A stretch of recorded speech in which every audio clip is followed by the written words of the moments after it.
So I had a lot more time. I had a lot more time than I thought. Well, a lot more battery saved on this phone than I thought. So I'm going to make another video while I'm out here. And what do I want to talk about? What is the topic of discussion today? Well, the topic of discussion is sometimes you need to slow down. You need to slow down. You need to know when to slow down. You need to know when to speed up. You need to know where your attention is taking you. You need to look for signs. And you need to listen too. Learn to listen more. Need to learn how to listen more. Listen for opportunities. When you're doing seam retention, you are putting yourself in a position to win. I like to watch a lot of sports. I love sports. And one of the greatest sayings in sports history, in my opinion, if not the greatest saying, came from Richard Petty. If you don't know who Richard Petty is, look him up. The guy won over 200 races. So, yeah. He said the best thing that you can do on any given day is put yourself in a position to win and then let the circumstances dictate the outcome. That saying always stuck with me, and I heard that saying long before I heard anything about seam retention. Like I heard that saying like way back in 2001 when I was a teenager. It's crazy. So I heard that saying, and I was young, so I didn't really understand. I heard what he said. I understood the words and the references. Like, yeah, just keep on putting yourself. But as you get older, then you start to realize how important that saying is about putting yourself in a position to win and letting the circumstances dictate the outcome. What he was saying right there was if you put yourself in a position enough times to win, you're going to win eventually. You may get top 5, you may get top 10, but you are going to win more times than not if you put yourself in a position to win. Conversely, if you put yourself in a position to lose, then what's going to happen? You're going to be attracting a whole bunch of negative energy, a bunch of negative attention, a bunch of negative circumstances. Even if it's not something that's horrific, it's going to be something that's not to your liking. And that's the most important thing to understand and to recognize. When you're on retention, you put yourself in I believe, and I feel, and I felt, and I see, and I'm experiencing a lot of better things. A lot, what's the best way to put it? I'm positioning myself in a better way versus how I used to position myself. And it's crazy how you can do all of this by simply doing almost nothing versus what you used to do. When you're too sexually active, and I've seen and I've experienced it. More importantly, experienced it. I've seen it in other people, but more so my experience than anything else. And now that I've stepped back, I'm seeing how other people are moving. You know what I'm saying? And how it's affecting their life and how it's affecting their energy. And I'm seeing that they don't speak the way I speak. They don't talk the way I talk. And they don't move. They're not moving the way I move. They don't have the energy the way I have the energy. I'm too aggressive. I'm too aggressive. And they don't like it. You know what I'm saying? You know what I'm saying? And that's cool. It's cool with me because I don't live to get people to try and like me anyway. I'm living because there's a few things I want in this life before I die. And it's, I guarantee you, one of them is not to be liked by a bunch of people that don't like me anyway. So I can care less about that. This isn't high school, you know? You have associates, but in real life, you know what I'm saying? You only have one, you may just have one good friend before you die. You may not even have that. You know, you may not even have that. So I understand the role that's required, you know what I'm saying? And you need to understand the role that's required too, that you're doing SR to continue to put yourself in a position to win. I've heard things about semen retention benefits, and I've also experienced things about semen retention benefits. I've heard things that I've never experienced, and I've experienced things that I've never heard too. And that's what you're going to go through too. But genuinely, you know what I'm saying, we've talked about the hair and the, you know what I'm saying, the attraction and things of that nature. But one thing that we don't talk about and that I have not talked about is the bad things that will happen to you, you know, when you're just too sexually active. Like your life, best case scenario, your life becomes stagnant and you know what I'm saying? Best case scenario, your life just becomes stagnant. But worst case scenario, you have bad health issues. You have health issues. And we talking about, I don't have health issues. Like, you sure you don't have health issues? Like, if you don't have health issues, why are you like literally 10 plus years younger than me? And in some cases 20 plus years younger than me, but you look worse than me. A lot of men's health issues, believe it or not, a lot of your health issues comes down to how you're taking care of yourself sexually. It comes how you're taking care of yourself sexually. If you have a bad sex life or an unhealthy sex life, then it's going to show. And when I say unhealthy sex life, I'm talking about having sex, period. I'm talking about having sex, period. And if this hits you like a ton of bricks and you don't understand, you're like, oh, this dude wilding, then you need to click off my channel. It's not for you. You're not ready. When sex is the be all end all in your life and it just revolves around, it always just comes down to sex, then that's how you're going to look. You're going to be disappointed. Your energy is not going to be where it wants to be more times than that. And it's always going to, almost every conversation is going to be about a she. This is if you're a simp. If you're not a simp, then you ain't got to, you know what I'm saying? I'm not even talking to you. If you're a simp, this is what's going on. This is what's going on because I went through it. This is what's going on. You're always disappointed. You're never, ever satisfied. You never, ever will be satisfied. That's why they're thoughts. You can't ever be satisfied living thought culture. You'll never be satisfied. Just if you want to bang that bad, like all the time, then get married. But you can't do that either. Because you yourself are a thought as a man. You can't get married because you found yourself to be a thought. So that means mentally, your brain has been rewired to think that that's how you're supposed to live. To let your energy out as much as possible, but you talk about how you want to be a man and you want to be tough. Now you want your high testosterone levels.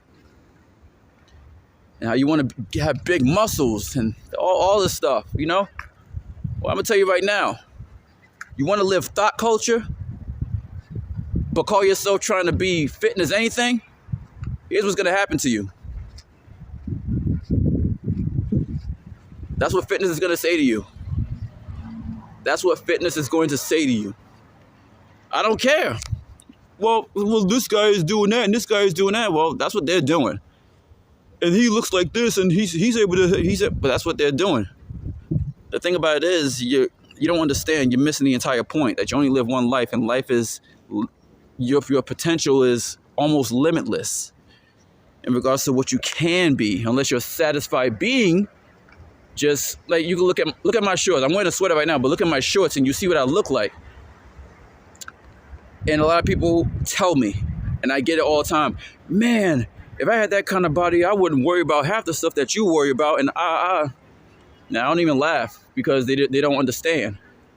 They don't understand how I'm thinking about it. I'm thinking about it like this. How great could I have been now if I focus more on me and less on relationships, or just none on female relationships?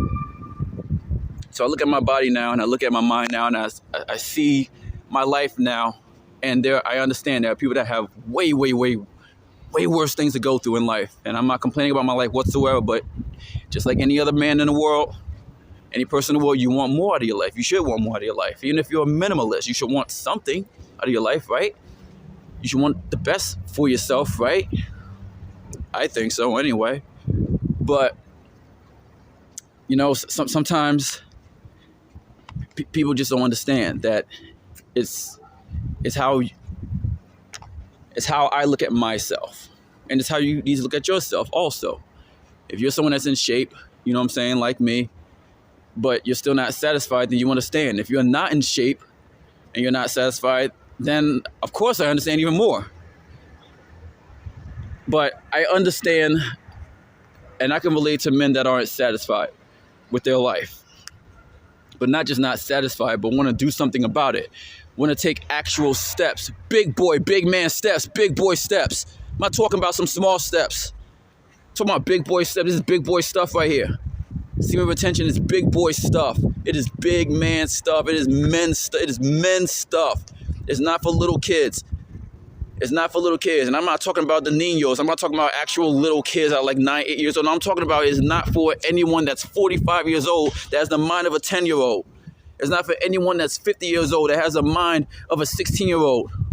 It's not for anyone that's, you know what I'm saying, 30-something years old that has the mind of a freaking kids, of a immaturity. There's honestly not even an age that I can put, you know what I'm saying, on this to in which I can actually properly articulate how senseless and how pointless it is to be immature mentally, immature sexually, but think that you want some big boy timing when you're not on no big boy timing. I thought I was on big boy timing, you know? Got money, I'm driving, got my own place, you know what I'm saying? I could smash whoever I want to smash. Man, it's crazy. Life has a way of showing you things. Life has a way of just changing up on you and showing you things. You could be making you could think you're making the right moves. You know? A lot of times, I'm trying to tell you, a lot of times just getting money isn't the be all end all. You can do so much more with the money that you're making if you connect it with being sexually responsible and actually maturing, sexually maturing, and understanding that, you know, this thing is deep. Understand that this thing is deep. This thing is deep, you know? Semen retention. You got to put yourself in a position to win. And I know it's boring for a lot of you guys out there, especially when you just get started. It's boring, but the pain that you receive, versus the pleasures that you could receive later on down the road, you got to make a decision. Do you want to put yourself in a position to win, or do you want to put yourself in a position to lose, and not even just lose, but lose in ways that hurt physically, emotionally? And then all you have to do is just stop and think. I mean, how many of you guys are out there? Yo, like seriously, how many of you guys are out there with women issues? No, with thought issues. Thought issues. Because I'm a firm believer. A woman knows her place, and I respect women. I don't respect thoughts. I respect women. I will never respect the thought, ever. I'll die before I respect the thought. Show any respect to a thought, I'll die. Seriously. And I'm fine with that. But you guys out there, you gotta change your lives around. Change your life. Get on semen retention. How many you guys out there with issues? I already said it. How many you guys out there with issues? Thought issues, kids that you don't want. Or you want the kid, but you don't want to be associated with the thought. You know? Or just if you don't have any kids and you just have, you're going through the motions. You're in high school, or maybe you're in college and you're watching this. Or maybe you're a middle-aged man and you're watching this. Or you're an older man and you're just now hearing about this and you're watching this. You know? And you just have thought issues, thought problems. When is enough enough? When is enough enough? When is enough going to be enough for you? And that's the question I ask myself. When is enough going to be enough? The attraction is never going to go away. You're always going to be attracted to females. So you may as well not get into the state of hating women. Don't hate women. You know what I'm saying? Just don't pay any attention to thoughts. Don't even hate thoughts. Just don't pay attention to them. Don't hate women, because women know their place, and women are beautiful. A woman is the most beautiful thing to me. Understand what I'm saying? A woman. I didn't say a female. I said a woman. Of course, a woman's a female, but you need to understand the difference between a woman and a thought. A lot of you guys got your lives messed up, and I've messed up my life a lot because of thoughts, because of chasing thoughts. So those that know me personally and they see how I move around thoughts, you know, they don't understand. They don't understand because they're too young in the mind. They're too young in the mind, and they haven't matured enough yet, and they haven't gone through enough pain and hell. But when they finally reach the point in which they have reached the point, you know what I'm saying, the tipping point where they don't want to go through it anymore, then hopefully they won't be too old. Hopefully they won't be too old, you know what I'm saying, like me, that wasted most of his life on thought culture. And am I embarrassed to admit it? I'm not embarrassed to admit it. I would be embarrassed if I got caught in a lie. I'm telling you the 100% truth. I wasted most of my life on thought culture. So I'm not embarrassed. I'm just telling you guys the truth, so I hope that helps you guys. I can care less what you guys think about what anybody's laughing about me, anyone. Anyway, that laughs about that statement that I just made, that I wasted most of my life on thoughts, and it's not a big deal to me, because I know a lot of guys lie out there. They're like, oh, I've never done this, and I've always done this, and I'm just trying to be something that they're not. No, this is me. This is me, and it's even more real in person. I'm even more real in person. But I'm saying this because I'm letting you guys know that it's real, that you can waste your life on thoughts. You can waste most of your life on thoughts and end up regretting most of the things that you've done in your life and having to reboot your life at a certain age in which you don't want to, because you don't want to admit that you was wrong. But I will never get to a certain point in my age where I can't admit that I was wrong about something, because I feel like when you do that, you stop growing. You stop growing and you stagnate your progress. Even if it's something that you really want to do, you have to admit that it's not the right thing to do in order to grow and see what else life is about, or just stay the same and stay trapped in the same mind forever, you know? And I don't want that. If there is a next life, if there is some kind of next life, I want to be better than who I am and what I've been so far. And that's just how I really feel about it. And I hope you guys understand where I'm coming from. And if you don't, you feel free to comment in the section. Put comments in the comment section. Comment, ask whatever you want to ask, you know. And I'll give you my honest answer and opinion based off of my experiences and things that I actually know for a fact. Hope you guys enjoyed the video, and then more importantly, even if you didn't enjoy it, I hope more than anything that it was informative and not just a whole bunch of rambling blah, blah, blah, blah, blah that didn't help you in any kind of way. You know? So, you guys stay alpha out there. And I'll see you guys in the next video. You already know.